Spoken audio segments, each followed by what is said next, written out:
Bem-vindo a todos! Meu nome é Diego Jacques e no vídeo de hoje a gente vai estar finalizando a nossa super revisão estratégica da matéria de Finanças Públicas para o Concurso Nacional Unificado. E hoje nós iremos tratar sobre a Lei de Responsabilidade Fiscal. Pessoal, ela, em termos estatísticos, é disparado a que mais cai em concursos públicos. Então preste bastante atenção nesse vídeo.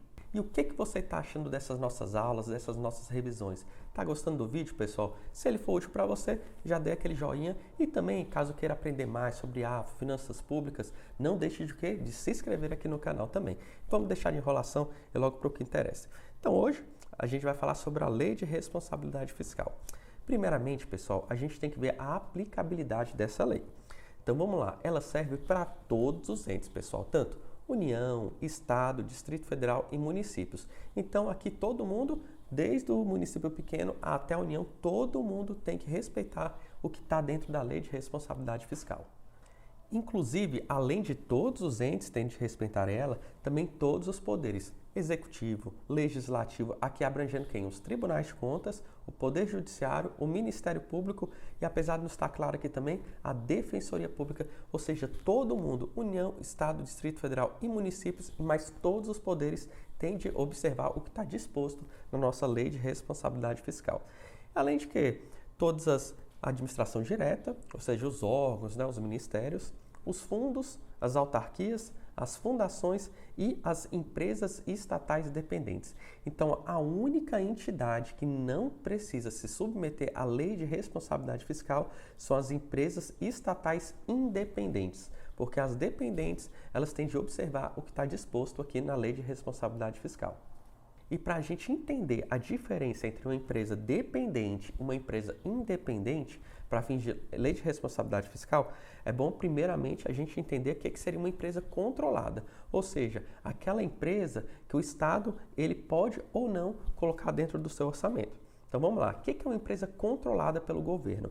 É uma sociedade cuja maioria do capital social com direito a voto pertence direta ou indiretamente a ente da federação. Então, pessoal, resumindo aqui o que está falando esse conceito.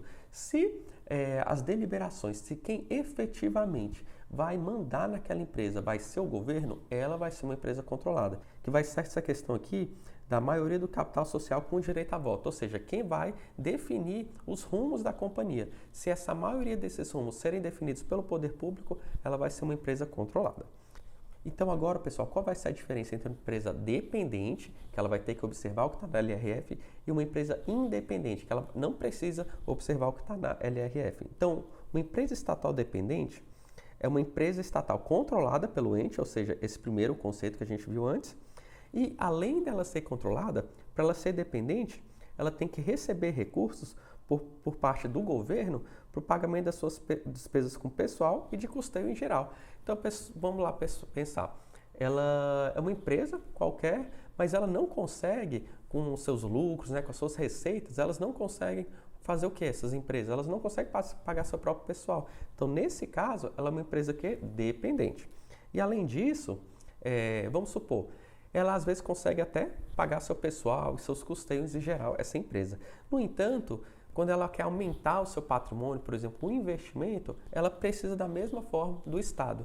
Então, ela vai ser também dependente. Então, para uma empresa ser considerada independente, além dela ter que se manter sozinha, tanto seu pessoal quanto seus custeios em geral, sua manutenção administrativa, aluguel, enfim, tudo isso, além dela conseguir se manter com seu pessoal e sua manutenção administrativa, ela também vai ter que ser capaz de sozinha fazer o quê? Seus investimentos. E caso ela não tenha nenhum desses pontos, ela consiga fazer sozinha, ela vai ser o quê? Uma empresa estatal dependente. E aqui, pessoal, a lei ela faz uma importante ressalva, que olha só, ela, pelo fato de aumentar a participação acionária, o governo nessa empresa, não necessariamente ela vai deixar de ser independente. Então, mais ou menos o seguinte caso, olha, dos principais exemplos de uma empresa estatal independente que a gente tem é a Petrobras. Por quê? Ela não precisa de recurso do Estado nem para pagar seus servidores, seus empregados públicos, na verdade. Ela não precisa do recurso do Estado para manter suas atividades administrativas e muito menos para fazer seus investimentos. Compra de plataforma de petróleo, compra de navio, ela não precisa do Estado para isso. No entanto, imagina a União, ela tem 90% da Petrobras. E ela fala agora, olha, em vez de eu ter 90% da Petrobras, eu quero ter 95% do controle da Petrobras. E ela vai o quê? E compra esses 5% dessas ações. Isso não quer dizer que a empresa estatal ela vai ser dependente, porque o que a lei aqui fala é o seguinte, se o Estado apenas estiver aumentando a sua participação acionária, isso não vai ser o caso dela deixar de ser uma empresa estatal independente. Então, pessoal, isso daqui tem que ficar bem claro para vocês. Quais são a aplicabilidade da Lei de Responsabilidade Fiscal? Todos os entes, todos os poderes e as empresas estatais dependentes. As empresas estatais independentes não precisam seguir as disposições da LRF. E agora vamos ver como é que a banca cobra isso em prova? A LRF se aplica às empresas estatais controladas, que recebem do ente controlador recursos financeiros para o pagamento de despesa com pessoal ou de custeio em geral ou de capital. E aí, pessoal, o item está certinho, né? Exatamente isso. Se o ente controlador manda dinheiro para pessoal, custeio ou capital, ela se torna o quê? Uma empresa estatal dependente, a não ser no caso de quê? De aumento da participação acionária, que aí nesse caso ela não vai ser uma empresa estatal dependente. Para os efeitos da Lei de Responsabilidade Fiscal, entende-se como empresa controlada a sociedade cuja minoria do capital social com direito a voto pertença direta ou indiretamente à União, ao Estado ou ao município. E aí o item está errado, né, pessoal? Não é minoria do capital social com direito a voto, é maioria do capital social com direito a voto. Empresas estatais dependentes e independentes estão sujeitas às regras da LRF. E aí, pessoal, está errado, né? As independentes, elas não precisam estar aqui sujeitas ao disposto na Lei de Responsabilidade Fiscal. E agora, pessoal, então a gente já viu a aplicabilidade e agora o outro ponto importantíssimo da nossa LRF é a receita corrente líquida. Pessoal, a receita corrente líquida, ela vai servir de base para várias circunstâncias aqui do ponto de vista das finanças públicas. O que a gente viu em relação à receita corrente líquida? Lembra quando eu falei para vocês na aula passada a respeito das emendas parlamentares, tanto individuais quanto bancada? É feito com o quê? Com base na receita corrente líquida. E depois a gente vai ver mais adiante que o limite máximo que cada ente pode gastar com o pessoal é com base também na receita corrente líquida. E várias outras questões que estão dispostas tanto na Constituição Federal quanto também na Lei de Responsabilidade Fiscal. E o que seria, pessoal, essa receita corrente líquida? Pessoal, lembra na aula de receita? Eu falei para vocês, olha, a classificação mais importante é a classificação por natureza de receita. E a gente entrou exatamente na classificação da receita corrente. Então, a receita corrente líquida vai ser toda aquela receita corrente que a gente viu com algumas deduções. Então, é toda a receita corrente, seria o quê? O TCPAS-TO, lembra que a gente falou? Tributárias, contribuições, patrimoniais, industriais, agropecuárias, serviços, transferências correntes e outras receitas correntes. E se você não viu o vídeo de receitas públicas, vale muito a pena ir lá voltar para você entender muito mais esse conceito. Então vamos lá. Então a receita corrente líquida vai ser toda essa receita corrente com algumas deduções. Vamos ver quais são essas deduções? Então lá na União. Então o que acontece? Você vai ter uma receita corrente líquida para a União, para os estados, para o Distrito Federal e para os municípios. E cada um desses entes vai ter algumas deduções específicas para cada um deles. Por exemplo, na União, quais vão ser as deduções? Vai ser os valores que a União transfere tanto para o estado quanto para os municípios por determinação constitucional ou legal. Então, por exemplo, tem a questão de que uma parte dos impostos da União, ela tem que encaminhar para os estados, para os municípios. Então, o que eu tenho que fazer? Para não ficar ali grande essa base da receita corrente líquida da União, da receita corrente, o que eu faço?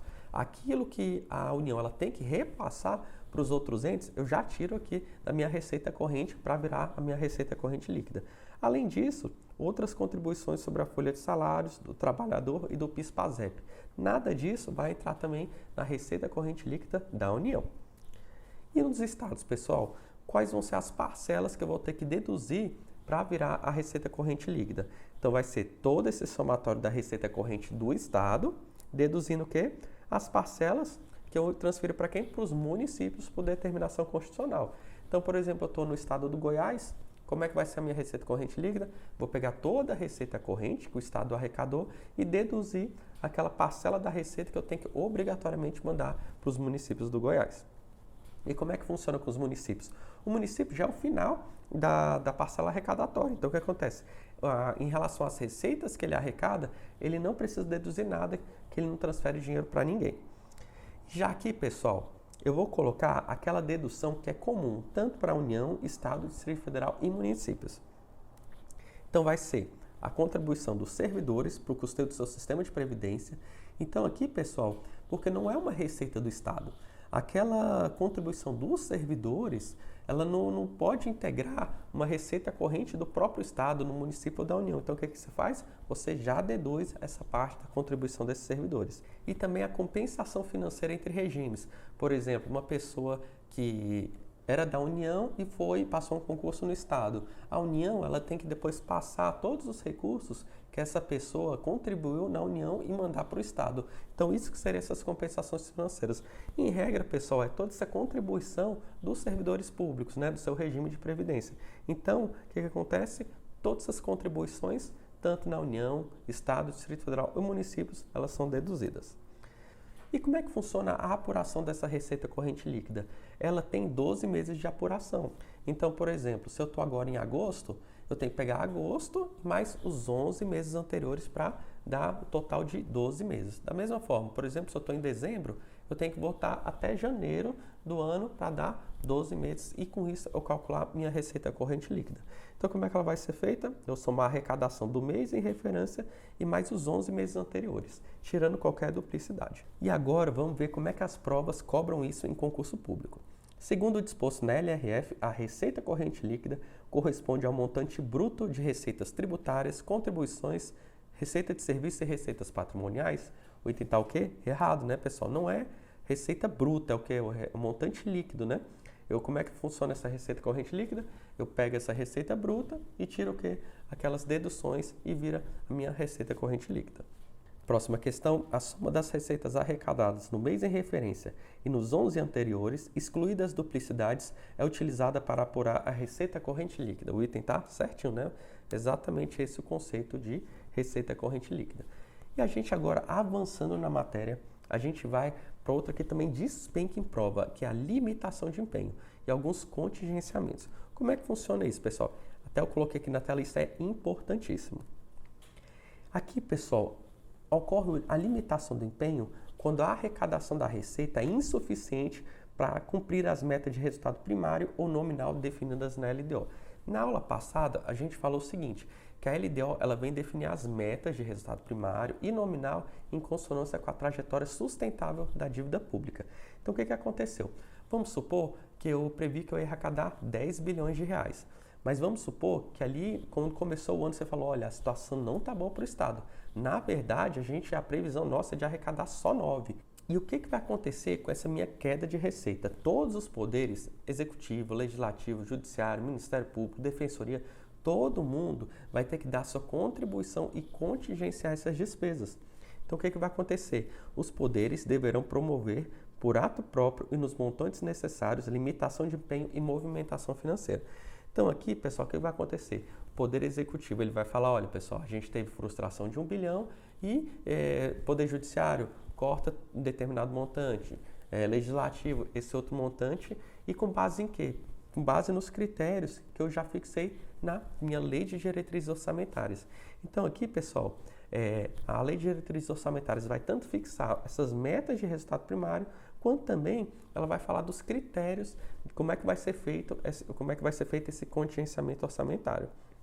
E o próximo ponto é o seguinte, vamos supor que nesse nosso exemplo, né, tinha 10 bilhões de receita, a gente previu que ia ter uma frustração de arrecadação de 1 bilhão, mas ali chegou em abril e o governo analisou e falou, olha, realmente, a gente de janeiro a março estava muito ruim, mas agora em abril deu um pipoco, a arrecadação estourou. Então, o que a gente vai fazer? Vamos recompor uma parte? A gente esperava ali um déficit de 1 bilhão, mas na verdade a gente estima que na verdade vai ser só 300 milhões. Então, o que a gente vai fazer agora? Você informa para cada um desses poderes e essas dotações podem ser recompostas de forma o quê? Proporcional. Então, de acordo com a proporção que cada poder cortou na sua despesa, conforme a sua arrecadação ela vai tendo novas reestimativas para cima, o que vai acontecer? Você pode também restabelecer proporcionalmente essas despesas, né? E também, da mesma forma, se tiver mais queda de arrecadação, vão ter novos contingenciamentos. E essa avaliação, pessoal, ela é feita de forma bimestral. Então, de em 2 meses no ano, você faz essa avaliação se a receita está aumentando ou a receita está diminuindo. Se for o caso, você faz essa limitação de empenho. E pensa da seguinte maneira, chega um ponto que cada um vai ter que limitar os seus empenhos, ou seja, fazer seus contingenciamentos. Eu posso contingenciar qualquer dotação orçamentária? De forma nenhuma, porque a nossa lei de responsabilidade fiscal, ela vem falando o seguinte, olha, vão ter algumas despesas que pelo fato de elas serem prioritárias, você não vai poder fazer o quê? Cortar e fazer essa limitação de empenho. E quais são essas despesas? Despesas que constituam obrigações constitucionais e legais do ente, principalmente com o quê? Pagamento de pessoal. Pagamento do serviço da dívida é o segundo item. Relativas à inovação e ao desenvolvimento científico e tecnológico, aqui, pessoal, o que a LRF quis colocar? Pessoal, olha, para a gente avançar o país, desenvolver, a gente tem que investir em ciência e tecnologia. Então, para a gente não ter que abrir mão ali do futuro do país, o que a gente vai ter que fazer? Tirar essas despesas de ciência e tecnologia da limitação de empenho. E também as outras despesas que eu ressalvei pela LDO. Então, o que vai acontecer? Esses 3 primeiros casos é a própria LRF falando de quais são as despesas que de forma alguma elas têm de ser limitadas. E já a própria LRF, ela fala, olha, a própria lei de diretrizes orçamentárias, ela pode colocar outras despesas que não essas 3, que de forma alguma podem ser limitadas também do ponto de vista orçamentário. E agora vamos para as questões. Durante a execução orçamentária, poderá ocorrer a limitação de empenho e movimentação financeira das despesas, em razão do não cumprimento das metas de resultado primário. E o item está certinho, né, pessoal? É tanto resultado primário, resultado nominal, é de receita, é despesa, enfim, são várias métricas que você pode limitar esses empenhos. A verificação da compatibilidade da arrecadação de receita com as metas de resultado primário e nominal é bimestral? O que você acha, pessoal? É certinho, né, pessoal? Essa avaliação que a gente faz, ela é bimestral. As provas costumam colocar o período quadrimestral, que é o período de publicação de alguns outros relatórios, mas sempre observe essa data. Vai ser bimestral essa questão da limitação de empenho. Os critérios para limitação de empenho e movimentação financeiras são fixados na Lei Orçamentária Anual. E aí, o item está errado, né, pessoal? É fixado onde? Na Lei de Diretrizes Orçamentárias. Não serão objeto de limitação as despesas que constituam obrigações constitucionais e legais do ente, inclusive aquelas destinadas ao pagamento do serviço da dívida, as relativas à inovação e ao desenvolvimento científico e tecnológico, custeadas por fundo criado para tal finalidade. E aí, pessoal, o item está certinho, né, pessoal? Exatamente esse é o ponto das despesas que não podem ser contingenciadas. E agora, avançando ainda mais, a gente vai tratar do ponto que trata da renúncia de receita. É a redução discriminada de tributos ou contribuições, ou outros benefícios que correspondam a tratamento diferenciado. Então, aqui olha as palavras-chave: redução discriminada e tratamento diferenciado. Então, por exemplo, todo mundo que tem um carro tem que pagar o quê? O IPVA. Mas só que o que você pode fazer? Você elege determinadas categorias, como por exemplo, o motorista de táxi, e fala, olha, você não precisa mais pagar o IPVA. Isso é o quê? Tratamento diferenciado e uma redução discriminada. E assim como taxista, existem diversos outros casos de renúncia de receita, como por exemplo, a isenção do imposto, por exemplo, por um carro elétrico. O que você faz com isso? Você faz um tratamento diferenciado exatamente para você desenvolver determinados setores da atividade econômica. Mas pessoal, olha só, a renúncia de receita, de uma certa forma, o que ela faz? Ela diminui a arrecadação do Estado. Então, para isso, você tem que ter vários requisitos para o Estado não ficar sem receita e não fazer as suas políticas públicas. E quais são esses requisitos para você fazer essas renúncias de receita? A gente tem os requisitos fixos. Quais são esses? Estimativa do impacto orçamentário no exercício em que deve iniciar a sua vigência e nos 2 seguintes. Então vamos supor, eu quero colocar aqui uma nova renúncia.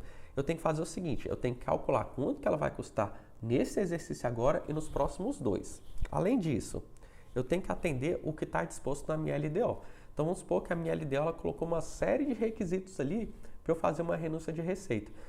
para eu fazer uma renúncia de receita. Então, o que eu tenho que fazer? Eu tenho que olhar lá na minha lei de diretrizes orçamentárias e eu ver se todo o meu checklist ali, tudo que a LDO falou para eu fazer, eu estou obedecendo. Então, são esses dois requisitos fixos. Eu atender o que está na LDO e, além disso, fazer um impacto, tanto nesse exercício quanto nos dois subsequentes. E, além disso, eu tenho que atender uma das condições, das duas condições que eu vou falar a seguir.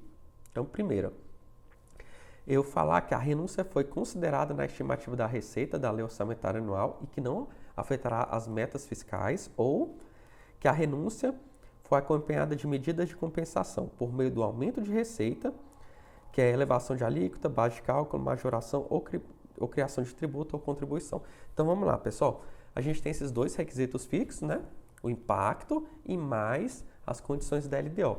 E agora, pessoal, além desses dois requisitos, eu tenho que atender um desses dois. Então vamos lá.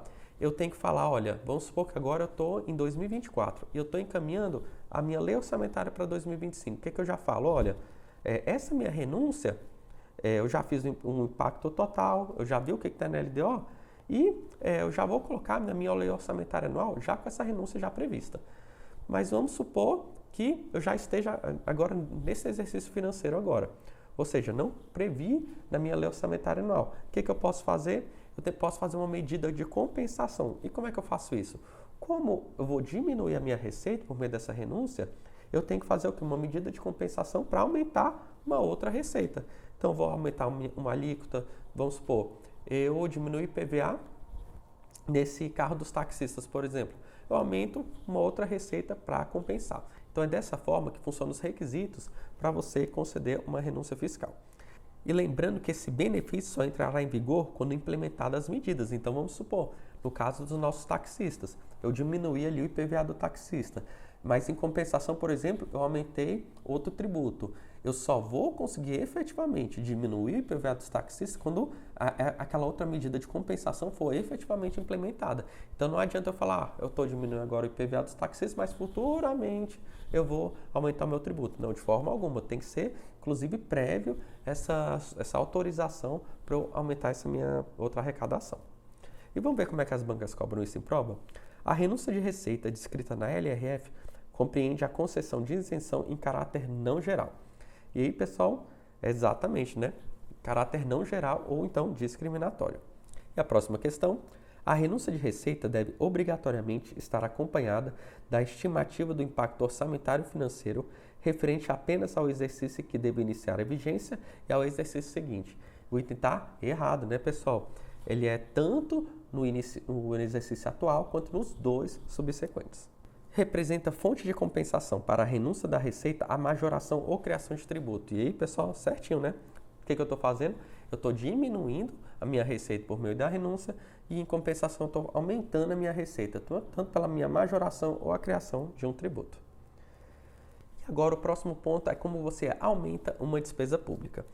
Vamos lá, o aumento da despesa é a criação, expansão ou aperfeiçoamento da ação governamental. Isso daqui é um conceito bem amplo, né? Ou seja, tanto quando eu crio uma despesa nova, quando eu expando algo que já existe, ou um aperfeiçoamento de uma ação governamental. E como é que eu faço isso?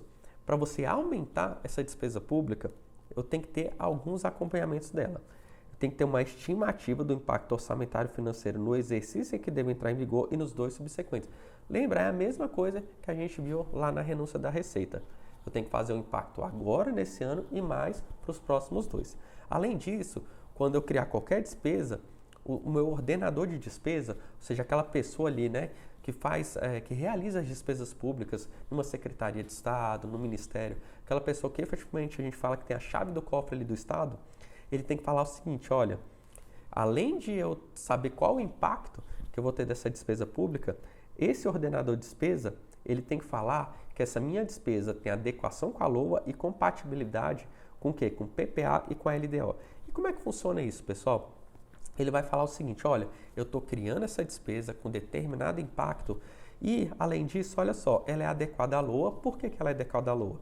Porque essa minha despesa, ela é objeto de uma dotação específica e suficiente, ou que esteja abrangida por crédito genérico. É da seguinte forma, olha, ele pode falar o seguinte, ela é adequada à LOA porque tem uma dotação bem específica. Por exemplo, eu vou construir uma ponte.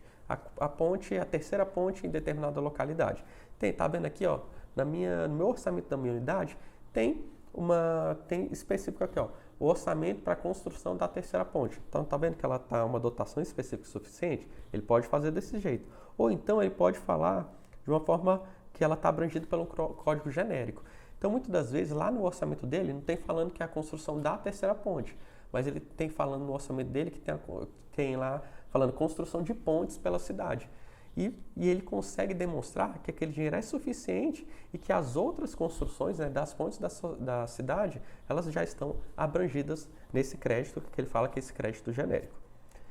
E além disso, além dele falar que é adequado com a LOA, ele tem que falar que isso daí também está compatível com o PPA e com a LDO. E ele vai fazer isso, que é uma despesa que se conforma com as diretrizes, objetivos, prioridades e metas previstos. Lembra que o PPA era o que? Diretrizes, objetivos e metas, e já no LDO era o que? Metas e prioridades. Então, ele vai ter que verificar todo esse arcabouço, tanto do PPA quanto da LOA, e ver se essa despesa que ele está criando, que ele está aumentando, é compatível com esses instrumentos orçamentários. E agora vamos para as questões. Para criar uma ação governamental que implique aumento da despesa pública, deve-se estimar seu impacto orçamentário por 3 exercícios contábeis, consistentes no exercício em que a ação deve entrar em vigor e nos 2 subsequentes. E aí o item está certinho, né, pessoal? Exatamente isso que a gente viu. A criação de ação governamental que acarrete aumento da despesa deve ser acompanhada de declaração do ordenador da despesa de que o aumento tem adequação orçamentária e financeira com a lei orçamentária anual e compatibilidade com o plano plurianual e com a lei de diretrizes orçamentárias. O item está certo, né, pessoal? Exatamente uma verdadeira revisão do que a gente viu antes.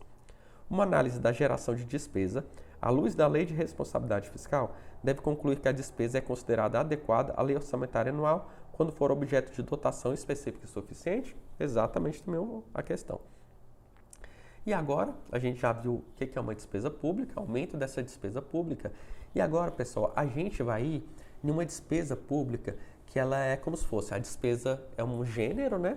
E dentre uma dessas despesas, que é o gênero, a gente tem a despesa obrigatória de caráter continuado, que é um tipo de despesa extremamente importante para a gente, porque ela é uma despesa que normalmente o Estado leva ali pelos próximos 2, 3, 10 anos da sociedade. Então, na hora que você vai fazer uma DOCC, uma despesa obrigatória de caráter continuado, o legislador aqui, na hora que ele fez a LRF, ele falou, olha, você tem que tomar muito cuidado e seguir alguns requisitos.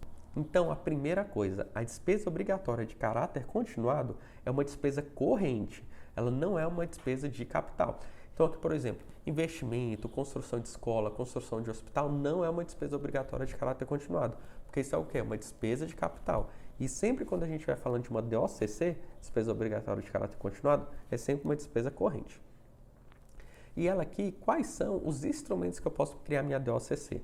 É uma lei, uma medida provisória, inclusive um ato administrativo normativo. Tá vendo aqui? Não é um contrato, é um ato administrativo normativo. E ela, pessoal, a principal característica da DOCC é que ela fixa para o ente a obrigação legal de sua execução por um período superior a 2 exercícios. Então, principalmente a nomeação de um servidor. Você entra agora e praticamente você fica pelos próximos 40, 50 anos no Estado. Você vai ter tanto as suas remunerações quanto também depois a aposentadoria. Então, o que vai acontecer? É uma despesa superior a 2 exercícios financeiros? Então vai ser o quê? Uma DOCC. E é o caso, por exemplo, aqui de uma despesa corrente também. E aqui, pessoal, quais são os requisitos para você fazer uma DOCC? Ela tem que ser acompanhada da estimativa do impacto orçamentário financeiro em quais períodos, pessoal? No exercício que deve entrar em vigor e nos 2 subsequentes. E agora vamos ver como é que as bancas cobram essa questão da DOCC. A despesa obrigatória de caráter continuado é uma despesa de capital com prazo de execução superior a 2 exercícios. E o item está errado, né, pessoal? Porque é uma despesa corrente e não uma despesa de capital. De acordo com a Lei Complementar número 101 de 2000, considera-se obrigatória de caráter continuado a despesa corrente derivada de lei que fixe para o ente a obrigação legal de sua execução por um período superior a 3 anos. E aí, o item está errado, né? São 2 anos, não são superiores a 3 anos. E vamos avançando mais ainda na nossa lei de responsabilidade fiscal. E agora a gente vai tratar especificamente na nossa despesa de pessoal. Lembrando, pessoal, que a despesa de pessoal é o quê? É um tipo das despesas obrigatórias de caráter continuado, que é aquela DOCC que a gente viu anteriormente. E aqui, pessoal, qual é o conceito que a gente tem na LRF de despesa de pessoal? É o somatório dos gastos com ativos, inativos e pensionistas e com quaisquer vantagens remuneratórias, vantagens, vencimentos, fixos, variáveis, dentre outros. Então, pessoal, o pessoal que está lá ativo prestando serviço é gasto com pessoal? É. Aquela pessoa que estava na ativa, que aposentou, é gasto com pessoal? Exatamente. A pessoa faleceu, gerou pensionista, é gasto com pessoal? Da mesma forma também é gasto com pessoal. O que você ganha com vencimento, vantagens, tanto fixas quanto variáveis, pessoal, tudo que você gastou ali para servidor público, você vai entrar aqui nesse conceito de despesa pessoal. Então, por isso, que ele é um conceito bastante amplo e você tem que tomar muito cuidado na hora da prova, que eles sempre fazem o que? Restringem um pouco esse conceito de despesa com pessoal. E agora, pessoal, lembra que a gente viu a questão da receita corrente líquida?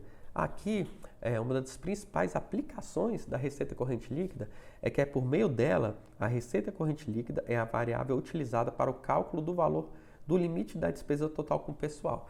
Então aqui a gente vai ver quanto que o ente gasta com o pessoal, então ele soma ali tudo que ele gastou com o pessoal, vai dividir pela receita corrente líquida daquele ente e com isso ele vai ter o gasto que ele tem com o pessoal em relação à receita corrente líquida. E aqui então a gente vai ver se ele cumpriu ou descumpriu os limites da Lei de Responsabilidade Fiscal. Então, pessoal, é que aqui eu já adianto para vocês. União, Estado, Distrito Federal e municípios, cada um deles vai ter um percentual máximo que eles podem gastar com o pessoal. Então, quais são esses limites? Então, eu vou pegar o quê? A minha despesa total com o pessoal, ou seja, eu pego tudo desse conceito, né, todas essas minhas despesas que entram aqui nesse conceito, divido pela minha receita corrente líquida, que foi aquele cálculo que a gente viu no início dos slides, e com isso eu chego em um valor. A União ela pode gastar até 50% da parte da receita corrente líquida dela com pessoal. Já tanto o Estado quanto o município, eles têm um pouco mais, eles têm 60%. Ou seja, a União ela pode gastar até metade e já Estado e município eles podem gastar um pouco mais, 60%. Pessoal, por que Estado e município acaba gastando mais que a União? Porque assim, a grande parte das despesas de pessoal, elas estão com estados e municípios, que é o que? Principalmente a parte de educação, né? As escolas que você vê, escola municipal, escola estadual, os hospitais, né? Você vê muito hospital municipal e hospital estadual, e também as polícias, né? As polícias que são militares, polícias civis, bombeiros, isso tudo é o que? Dentro do estado e também você tem as guardas municipais nos municípios. A União, ela tem um ponto de vista mais estratégico, né? Por exemplo, uma polícia federal não é tão grande, por exemplo, como uma polícia estadual.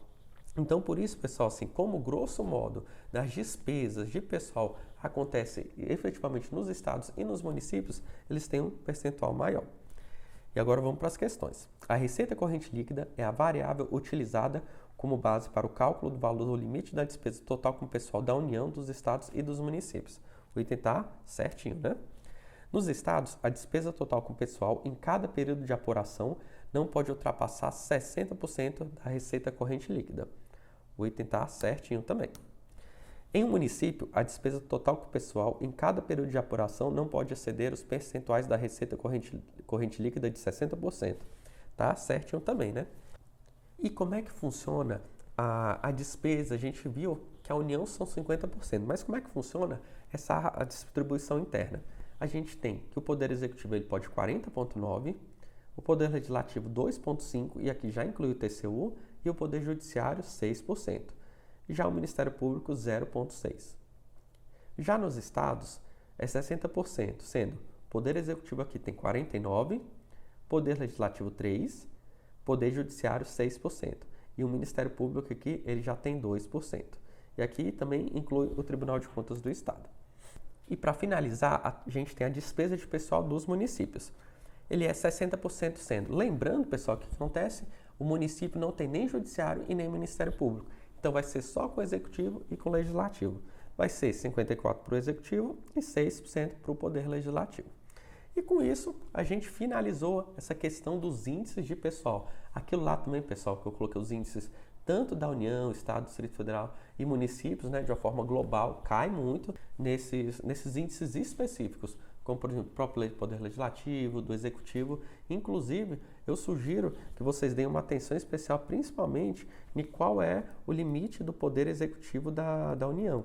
Ele é qual, pessoal? 40,9%, que é o foco que você tem que dar no CNU. Então, lembrando, né? Poder Executivo 40,9%, Legislativo 2,5% na União, Poder Judiciário 6%, Ministério Público 0,6%. E agora a gente vai falar do controle das despesas de pessoal. O que acontece? A principal ferramenta aqui é o limite prudencial. Lembra que a gente viu lá da União que o máximo que ela pode gastar é o quê? 50%. E desses 50%, 40,9% é do Poder Executivo.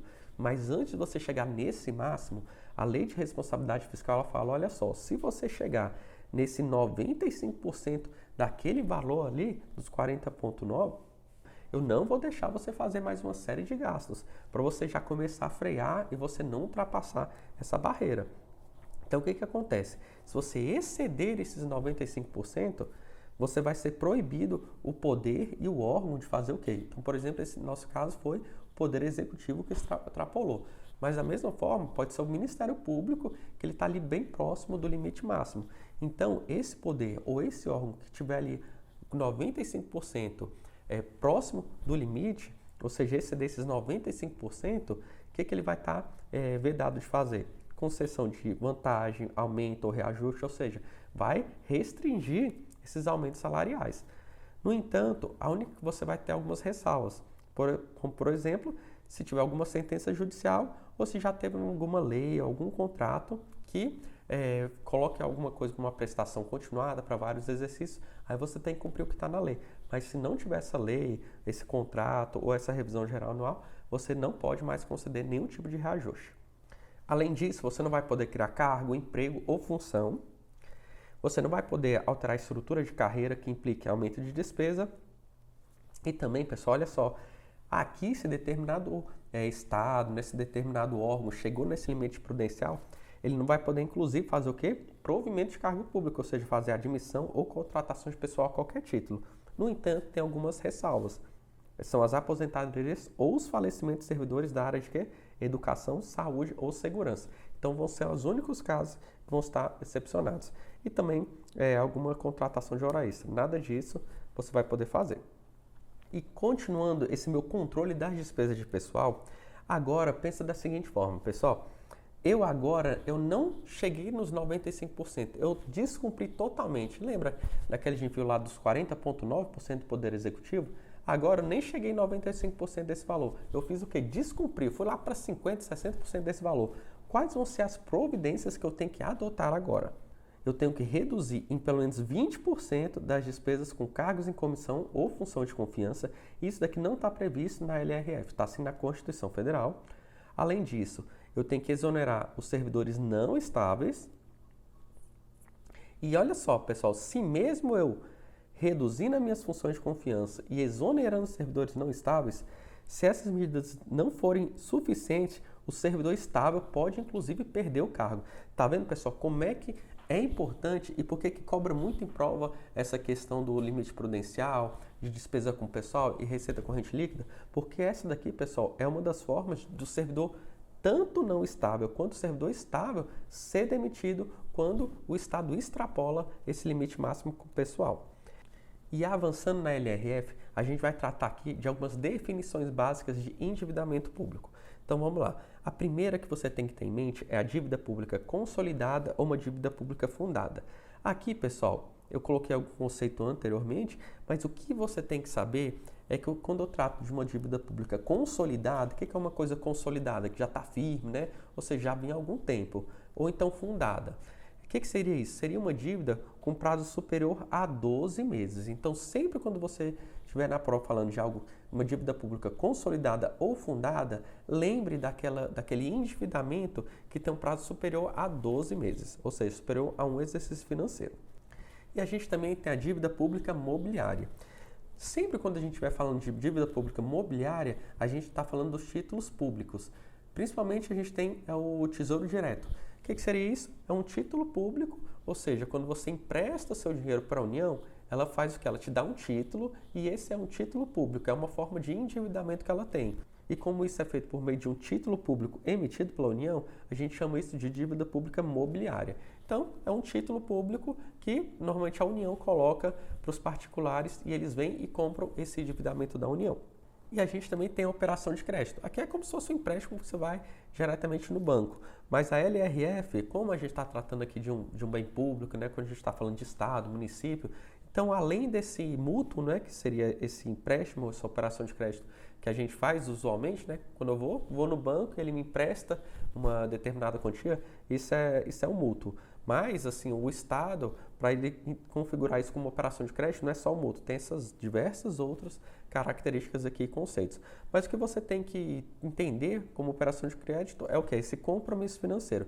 Então, o que é que você tem que levar para a prova? Quando eu estiver falando de dívida pública consolidada ou fundada, estou falando de uma dívida com prazo superior a 12 meses. Quando eu estiver falando de dívida pública mobiliária, estou falando de um título público. E quando eu estiver falando de uma operação de crédito, é um compromisso financeiro assumido. E aqui também a gente tem a concessão de garantia, que é um compromisso de adimplência de obrigação financeira. Que é quando você é garantia de alguma coisa, é o seguinte, pensa, aqui muito garantido é a União. O Estado, por exemplo, o Estado vai fazer um empréstimo internacional. O que a União normalmente faz aqui? Ela entra como garantidora. Ela fala, olha, eu estou aqui assumindo um compromisso que se determinado ente não pagar as prestações, eu pago essas prestações e assumo elas da agora para frente. Então isso daqui que é uma concessão de garantia, é o quê? É um compromisso de adimplência de obrigação financeira. E já encaminhando agora para o finalmente da nossa Lei de Responsabilidade Fiscal, um dos artigos também que despencam em prova é esse artigo que trata do que o governante ele não pode deixar para o seu sucessor. Então vale a pena a gente ler aqui esse artigo na íntegra. É vedado ao titular de poder ou órgão, nos últimos 2 quadrimestres do seu mandato, contrair a obrigação de despesa que não possa ser cumprida integralmente dentro dele, ou que tenha parcelas a serem pagas no exercício seguinte, sem que haja suficiente disponibilidade de caixa para este efeito. Então, pense o seguinte, faltando ali nos últimos 2 quadrimestres, ou seja, faltando 8 meses para o final do mandato, não pode o governante ele sair fazendo um monte de dívida e sem deixar o quê? Sem deixar dinheiro para isso para o próximo governante. Porque se ele fizer isso, inclusive é o quê? É um crime fiscal. Ele vai o quê? Fazer o quê? Ele vai deixar dívida só para o próximo, né? Então ele vai tentar fazer umas medidas eleitoreiras, né, para conseguir voto, e com isso, caso ele perca, o que vai acontecer? O próximo governante vai pegar ali o Estado em situação não muito boa financeiramente.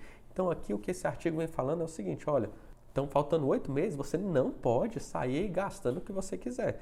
Você tem que fazer o seguinte, você tem que obrigatoriamente fazer essas despesas caberem dentro do seu orçamento, ou se não couber dentro do seu orçamento, você tem que colocar o quê? Você tem que deixar o retorno financeiro ali já vinculado a esse tipo de obrigação.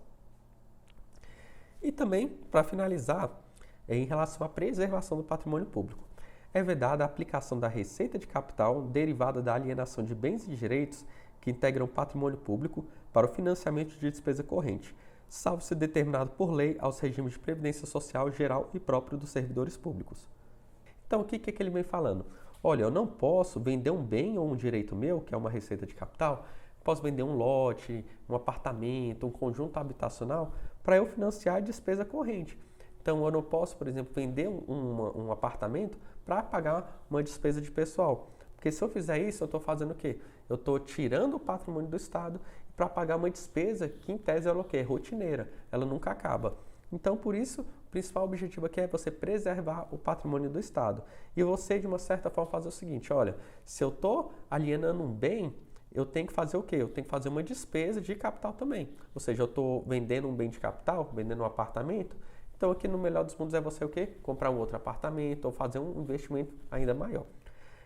E aqui tem algumas exceções, salvo se destinado por lei aos regimes de previdência social geral e próprio dos servidores. Então eu não posso vender para fazer o seguinte, vender esses imóveis, né, para eu pagar uma despesa corrente, a não ser que seja o quê? O regime de previdência, né? Ele salvaguarda aqui a nossa aposentadoria. E com isso, pessoal, a gente termina a Lei de Responsabilidade Fiscal. A gente tentou fazer aqui uma revisão bem focada na hora da sua prova, para você ir muito bem na matéria de finanças públicas. E se ficou alguma dúvida, pessoal, coloque aqui nos comentários e eu realmente espero que você faça uma excelente prova. E o que tiver ao meu alcance, não deixe de mandar mensagem, mandar e-mail, enfim, estou à disposição para o que vocês precisarem. E até a próxima!